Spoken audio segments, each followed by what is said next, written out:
Hey there, this is Jonathan over at the Hennessy Auto Group, one of the advisors here in the main shop.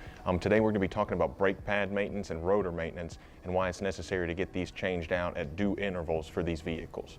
We do start recommending brake pad replacement once the thickness of the brake pads gets to about 4 millimeters. Anywhere between 3 and 5 millimeters is where we start recommending replacement for these brake pads.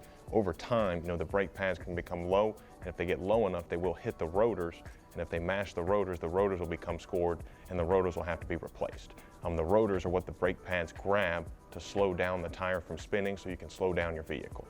And this would be an accurate representative of a brake pad. Now you do have 2 brake pads per wheel, one on the inside and the outside to grab the in and outside of the rotor. This is an example of a good thickness brake pad, anything 6 millimeter or above in terms of thickness. Don't know if you can see the thickness, but that's the thickness of the brake pad.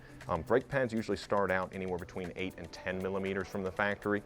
Once they get down to the 3 to 5 millimeter mark, that's where we start recommending replacement in the yellow. Generally, when they're about 4 millimeters in there, it takes roughly an oil change or so, 5,000 miles, to get down to a definitely need to replace status on the brake pads. Once they get to 3 millimeters or less, it is time. If you hit the brake pads once too hard while you're going down the road, it could score the rotors and go metal to metal. Then you have to replace the rotors on the vehicle as well. So we do recommend to, if you hear any kind of scrubbing with your brakes, if you feel any kind of vibration in the pedal or any kind of pulsation in the steering wheel, to get it into your local Hennessy Auto Group dealership and get us to inspect the vehicle and give you an accurate estimate to repair it.